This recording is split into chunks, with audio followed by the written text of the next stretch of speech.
في البدايه كده ما تنساش تعمل لايك وسبسكرايب للقناه وتفعل زر الجرس علشان يوصلك كل جديد اول باول. ويلا بينا على الفيلم بتاعنا. بيبدأ الفيلم ببنت شغالة في خدمة العملاء وبتستقبل مكالمات كتيرة جدا في بداية يومها، وفي وسط انشغالها بتتصل بيها مساعد أبوها واللي بيساعده في شغل المطعم بتاعه، وبيقول لها إن أبوها دخل المستشفى، فبتقول له ما تهزرش. بيقول لها إنه مش بيهزر وإن أبوها فعلا في المستشفى، وقع ونقلوه على المستشفى. فبتتخض أكيشة على أبوها وبتنزل علشان توقف تاكسي يوصلها ليه، بس ما بيكونش في أي حد راضي يقف علشان المكان بعيد جدا، لدرجة إن هي بتقول لهم هتديهم ضعف الفلوس ومحدش بيقف. ولما بيقف لها واحد وبتوصل المستشفى بتروح للمساعد وبتسأله أبوها عامل إيه. بيكون المساعد بيعيط وبتزعق معاه وبتقول له ما يفضلش ساكت ويرد عليها، فبيقول لها ان هو مات وبيديها حاجته. وبتروح علشان تخلص الاجراءات بتاعه شهاده الوفاه، وبتسالها الموظفه هي تقرب ليه ايه، فبتقول لها ان هي بنته، وبتسالها عن معلومات ليه واللي ما بتعرفش ابوها مولود سنه كام. وبيظهر ان هم كانوا بعاد عن بعض جدا، وبتشوف تاريخ ميلاده من الورق بتاع بياناته، وبتكون هاديه جدا وما بتديش اي رد فعل على الموقف. وبتروح لكافيتيريا المستشفى وبتطلب غدا، وبيشوفها الدكتور في المستشفى وهي بتحط كميه كبيره جدا من الشطه على الاكل، وبيسالها لو كانت بنت العم اليونج، فبتقول له ان هي بنته، وبيقول لها انه عارف ان هي بنته من كميه الشطه اللي هي حطتها على الاكل، وان ابوها كان بيحط الشطه دي كلها وكان بيقول له ان هو مش حاسس بطعمها في الاكل، ومفيش شطه زي الشطه اللي بيحطها في الاكل في مطعمه، وان عزمه على مطعمه اكتر من مره. فبيسالها عليه وبتقول ان هو مات وهي بتخلص الاجراءات بتاعته، فبيعتذر لها وبيسالها لو كانت كويسه، فبتقول له في حاجه معينه بس بتبين ان هي مش كويسه. فبيقول لها علشان كده سالتك لان مش باين عليك اي رد فعل. بتخلص اكيشا كلامها مع الدكتور وبتخلص اجراء الدفن، وبتروح مع المساعد للمطعم وبيديها تليفون ابوها وبيقول لها انه فصل وبتشحنه وتخليه معاها، وان هو هيحتاج مساعدتها في شغل الاداره بتاع المطعم. بتفتح اكيشا الموبايل وبتلاقي رسائل كتير جدا، منهم رسائل لبنتين باعتين رسائل ليه وبيقولوا له فيها يا بابا، بتكون اسمائهم تشيري وعايشه في تشونج بينج وبرانش عايشه في تايوان. فبتفتح المحادثات وبتدخل تشوفها وبتتصدم من اللي بتشوفه، وبيقفلوا المطعم وبيكتبوا ورقه عليه ان صاحب المطعم مات والمطعم مقفول لحين اشعار اخر. وبتفتكر كلام امها ليها وهي صغيره ان ابوها سابهم وسافر تايوان وان هو ما بقاش يحبهم، وبتحضنها وبيفضلوا يعيطوا. وبتفتكر خناقات امها مع ابوها وبتقول له يرجع للست التانيه اللي يعرفها، وبتبعت رساله للبنتين اللي موجودين على موبايل ابوها بميعاد جنازه. ويوم الجنازه بيقول لها مدير المكان ان في بنتين تانيين لابوها وبيسالوها لو كانوا هيجوا يحتاجوا ملابس حد ولا لا، وبيقول لها ان اكيد هو هيحب انه يشوفهم لاخر مره. فبتقول له هنعرف لما يجوا. وقبل ما طقوس الجنازه بتبدا وبيجوا البنتين علشان يحضروا الجنازه، بيوصل الدكتور اللي قابل اكيشا علشان يحضر الجنازه وبيقعد جنبها، وبيستغرب طقوس الجنازه وبيقول لها ان ابوها كان بوذي ودي مش طقوس البوذيه. بتسال الناس وبتتاكد ان ابوها كان بوذي، بس بيقول لها انه اكيد ما كانش هيمانع. وبيسمعوا اخواتها الاثنين الكلام وبيكونوا قاعدين بعيد عنها، بس بيروحوا يقعدوا قدامها وبيجي كل واحده فيهم تنده على ابوها بطريقتها الخاصه، وهما بيودعوه طبعا في الجنازه. وبتخلص الجنازه على كده وبيرجعوا مع اكيشا على البيت، وبتدخل برانش علشان تستحمى، بس بتكون تشيري خلصت الميه السخنه كلها. وبيتجمعوا الثلاثه وبيقعدوا يتكلموا على ابوهم، وبتحكي لهم برانش ان امها ما كانتش سامحه لابوها يظهر في حياتها وكانت بتخليه يشوفها من بعيد لبعيد. بتقول لها تشيري كويس انه كان موجود في حياتها، وبتقول لها ان امها ليه من راحت حفله تخرجها قالت لهم ان هي بنت اختها مش بنتها وما حضرش حد حفله تخرجها. وبيفتحوا التلفزيون وبيلاقوا فيديو لبرانش وهي بتنافس على رياضه البلياردو، وبتقول لهم ان الناس ما بيعتبرهاش رياضه، وبيقعدوا يتكلموا لغايه ما يناموا. تاني يوم بيروحوا المطعم وبيدخلوا يحضروا الاكل مع بعض، وبتقول لهم تشيري ان دي مش اول مره ليها في المطعم، وان هي جت قبل كده مرات قليله بس ما شافتش اكيشا، وابوها كان بيقول لها ان هي نادرا ما بتيجي تشوفه. وبتقول لهم برانش ان دي اول مره ليها هنا في المطعم وفي هونج كونج. وفي وسط كلامهم بتقول لهم اكيشا ان هو بقى طباخ معروف لما ساب تجارته ورجع لما امها تعبت، وكان عايز في الاول يفتح مطعم لصواني البطاطس علشان امها كانت بتحبها. فبتقول لها برانش ان امها كانت بتكرهها اكيد بسبب ابوها، وبتقول لها برانش ان هي كرهته بسبب ان هم كانوا الحب الاول بالنسبه لبعض لما سافر هو وعيلته كلهم تايوان، وبعدين ما نجحتش علاقتهم ورجع اتجوز ام اكيشا. ولما حصلت خلافات بينه وبين ام اكيشا رجع تايوان وقابل ام برانش تاني واتجوزها. وبتدخل تشيري بتقول لهم يعني كده مين الاولى ومين التانيه. فبتقول لها اكيشا ان هي مش عارفه لانه حب ام برانش واتجوز امها هي، وبعدين رجع اتجوز ام برانش. وتقول لهم اكيشا ان مهما كان اللي عمله فده اذاهم كلهم. فبتقول لهم تشيري ان هي ما اتاذتش لان مفيش حد اختارها اصلا. وبتقول لهم اكيشا ان دي ممكن تكون اخر صينيه بطاطس ياكلوها سوا لان المطعم هيتقفل وهي مش هتقدر على مصاريف الايجار. وبتفضل تشيري تتصور معاهم وبيرجعوا البيت علشان يجهزوا شنطهم ويسافروا، وبيتفقوا ان هم يعملوا جروب يتكلموا فيه مع بعض. وفي وسط كلامهم بتشوف اكيشا صرصار تحت رجل تشيري وبتصرخ وبيجروا كلهم خايفين منه، وبتيجي اكيشا تموته، بس بتقول لها تشيري ما تقتلهوش وان ممكن يكون روح ابوها، وبتقول لها انت ما سمعتش عن شكل الحشرات اللي بيرجعوا في شكل الارواح وبيطيروا الصرصار وبيخرج من الشباك. وبتوصلهم اكيشا للمطار وبتودعهم وبتمشي، وبيكون معاها صاحب باباها اللي بيعتذر لها على عدم حضور الجنازه، وبتعرف منه ان هو كان عارف ان عندها اختين تانيين، وبتستغرب ليه ابوها ما قالهاش وخبى عليها كده وليه ما تقابلوش قبل كده. وبيخلص النقاش ما بينهم، وبتروح اكيشا وبتقابل الدكتور صاحب ابوها وبيكلمها وبيحكي لها عن مرض ابوها، وبتبقى مستغربه ليه هو خبى عليها وما قالهاش، وقال لها الدكتور ان هي دايما كانت مشغوله وهو ما كانش عايزها تقلق. وبتخلص كلام مع الدكتور وبتسيبه وتمشي. تاني يوم بتقابل واحد من اللي جايين يشتروا المطعم، وبيقول لها المشتري ان هو هياخد المطعم ومش هيغير اسمه، وانه عاوز يحتفظ بالشعار بتاع المطعم. فبيحاولوا العمال يقنعوها ان هي ما تبيعوش وانه هيدمر اسم المطعم، وان الاسم ده ابوها تعب كتير جدا علشان يعمله، وانهم هيستحملوا اي حاجه المطعم يمر بيها حتى لو ما خدوش مرتبهم. وبيحاول السمسار انه يقنعها بانها تبيعه بسعر عالي، بس بتقول له اكيشا ان هي مش موافقه. وبياخد السمسار المشتري وبيمشوا، وبتقرر اكيشا ان هي تدير المطعم، وبتروح برانش لامها علشان تزورها. وبتكون امها اتجوزت بعد ما انفصلت عن ابوها ومخلفه من جوزها ولد وبنت، وبيظهر حب جوز امها واخواتها ليها، بس بتكون امها بتتريق عليها وبتنتقدها في كل حاجه، وبتقول لها ان البلياردو ده مش رياضه. فبتحاول برانش ان هي تطنش كلام امها وما تردش عليها، وبتندمج مع اختها وبتحاول تهزر معاها، بس بتفضل امها تتريق عليها. فبتقوم وبتدخل المطبخ علشان تغسل الاطباق، وبتكون الخدامه بتحاول تمنعها. فبتقول لها امها ان هي تسيبها، هي كده كده مش موجوده في البيت على طول. فبتقول لبرانش ان فرح ابن عمها قرب، فبتقول لها برانش ان هو مش ابن عمها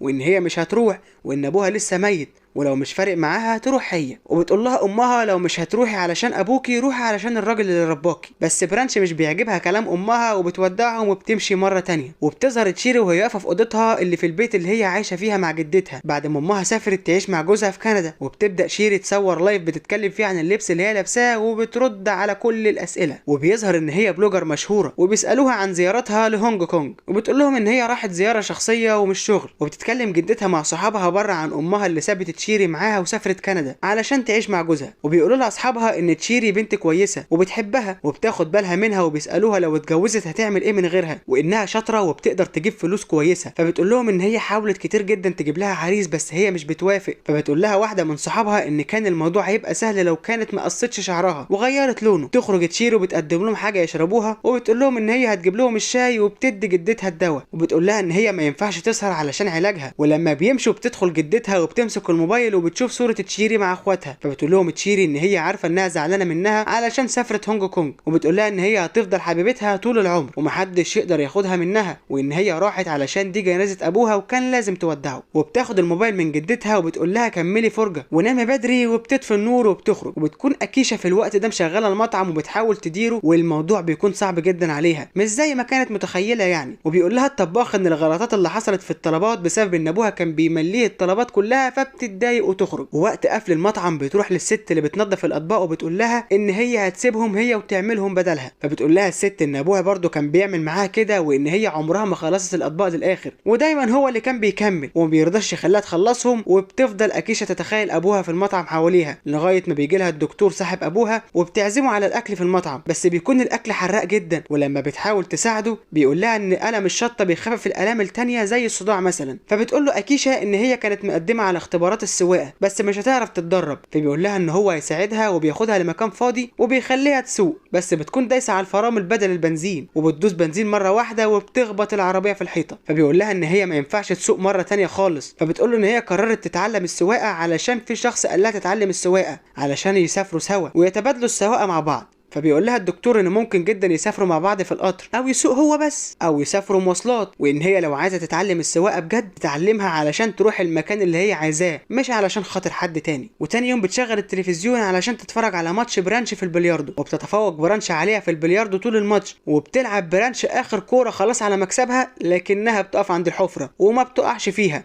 وبتبقى ضربة اكيد لخصيمتها وبتكسب المنافسه ليها. وبتعيط برانش، وبتكون امها من ضمن الناس اللي حضروا المباراه دي، وبتزعل جدا علشانها، وبتحيي برانش خصمتها وبتمشي علشان ما تشوفش امها وتقول لها كلام يضايقها. وبتظهر جدة تشيري وهي رايحه مكان زحمه تعلق فيه اعلان ان مطلوب عريس لحفيدتها، وهي بتعلق الاعلان بتقع على رجليها وبتلحقها تشيري وبتاخدها للمستشفى. وهناك الدكتور بيقول لها ان جدتها رغم ان عمرها 80 سنه الا ان عظمها لسه شباب. بتخرج تشيري وجدتها من المستشفى، وفي العربيه بتقعد جدتها تقول لها ان هي المفروض تتجوز، وان ما ينفعش كل ما هي تظبط ليها ميعاد مع عريس تبوظه وتصبغ شعرها وتلبس لبس غريب.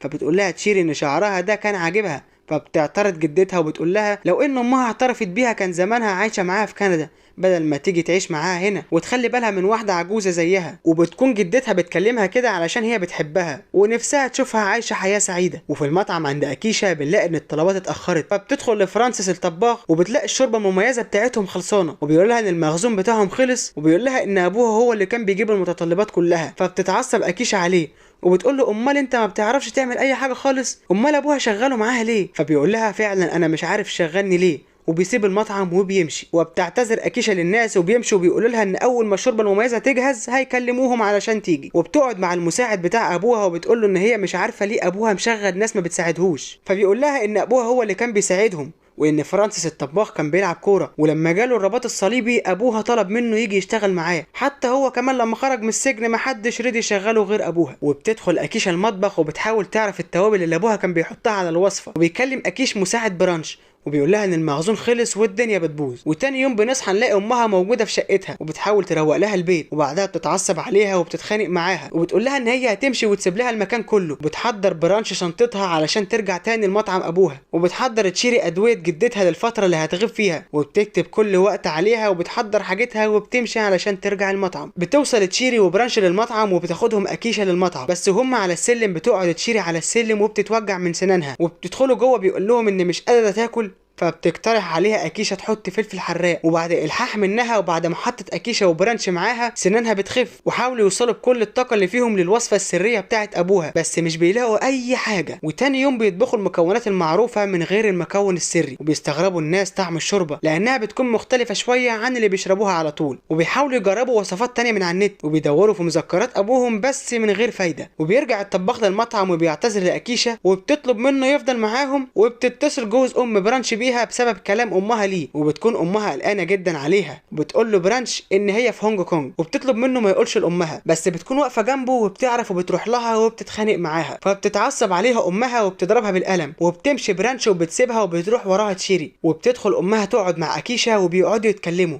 وبتنصحها اكيشا ان هي تعرف بنتها عايزه ايه، وتقول لها كلام مش كويس وما تتريقش على الحاجه اللي هي بتحبها، وبتعزمها على ويسكي. وبتقول لها برانش ان ده مشروبها المفضل. فبتعرف اكيشا ان ابوها كان بيحبها بجد، وبتشرب من الشوربه فبتلاقي ان الطعم ده نفس الطعم بتاع الشوربه السريه. وبتقول لها اكيشا ان هي دلوقتي اتاكدت ان هي حب ابوها الحقيقي. فبتقول لها برانش ان هو حبها الحقيقي واللي فارق معاها دلوقتي هي برانش. وتاني يوم بتحضر اكيشا الوصفه العاديه بس بتضيف معاها المشروب ده، وبتكون دي الوصفه السريه. وبتنجح الوصفه والمطعم بيتملي من تاني زباين. وبتيجي برانش لبرانش وبتجيب لها كوره بلياردو هديه، وبتكون دي كوره اول بطوله لعبت فيها، وبتقول لها ان هي دايما فخوره بيها. وبيتصالحوا وبتقرر برانش ترجع معاها تاني. وبترجع تشير لجدتها وبتقول لها ان هي عمرها ما هتسيبها من تاني وان هي بتحبها. بس بتقول لها جدتها طب هتعملي ايه لو انا مت؟ بتقول لها انك هتفضلي جنبي وهتفضلي في قلبي وعمري ما هنساكي وانت موجوده دايما معايا. فبتقتنع جدتها وبتسيبها تعمل اللي هي عايزاه، وبتفضل اكيشا مشغله المطعم. وفي يوم بيرجعوا برانش وتشيري علشان يزوروا اختهم وبيقعدوا يتغدوا معاها، وبيطلبوا منها تخرج معاهم تشوف الاحتفال بس بترفض. فبيقولوا لها تجرب طالما ما شافتهاش من زمان، وبتخرج معاهم وبتتخيل ابوها وبتقول له ان هي مش زعلانه منه وان هي بس كانت بتتضايق منه علشان وحشها وانها مسامحاه. وبتروح لاخواتها علشان يحتفلوا مع بعض. وبعد مرور وقت بتقفل المطعم لان فتره الايجار بتاعته خلصت ومش هتبقى مضطره تدفع الشرط الجزائي بتاع الايجار. وبتخرج من المطعم وهي مبسوطه وبتسوق العربيه، وبيبان ان هي اتعلمت السواقه علشان تقدر تتحرك براحتها وتروح اي مكان هي عايزاه مش علشان حد. وبيخلص الفيلم على كده. ولو انت عجبك الفيلم ما تنساش تعمل لايك وسبسكرايب للقناه وتفعل زر الجرس علشان يوصلك كل جديد من قناتنا، واكتب لي كومنت لو عجبك الفيلم ورشح لي فيلم تاني او مسلسل علشان الخصهولك.